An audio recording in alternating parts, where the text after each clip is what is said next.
Des élus d'opposition PS ont réuni la presse ce matin à la permanence de Jean-Claude Pérez pour dénoncer la fermeture de l'école de la Prade et réaffirmer leur soutien aux parents d'élèves. Monsieur Lara nous a annoncé la fermeture de l'école de la Prade pour 2017. Donc nous lui avons adressé une lettre écrite lors du conseil municipal. Cette lettre écrite reprenait quelque part notre contestation par rapport à cette fermeture. Nous ne sommes pas du tout d'accord avec la fermeture de l'école La Prade, mais alors absolument pas, puisque c'est une école de quartier. C'est une école où les élèves se sentent parfaitement bien. Je dis bien les élèves et pas leurs parents. Donc pour quelle raison on fermerait cette école de quartier qui est un lieu de vie, un lieu de rencontre des parents et où il y a quelque part 5 classes avec des élèves qui réussissent parfaitement bien.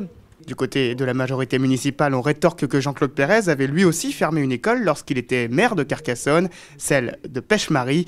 Mais pour Laurie Saint-Martin, l'argument n'est pas comparable. Rien n'est comparable et on ne peut pas comparer du tout la fermeture de ces deux écoles-là. L'une école avait 35 élèves qui étaient en échec scolaire depuis une dizaine d'années par des évaluations éducation nationale, qui étaient vraiment en ghetto. Donc c'était des élèves, les pauvres, qui étaient en situation de souffrance. Donc on ne peut pas comparer ces élèves-là aux élèves maintenant de l'école de la Prade qui quand même ne sont pas en souffrance et justement ont de bons résultats scolaires. La mairie prévoit notamment la réfection de 4 classes de l'école Jean Jaurès pour accueillir les élèves de la Prade. L'école devrait fermer en 2017.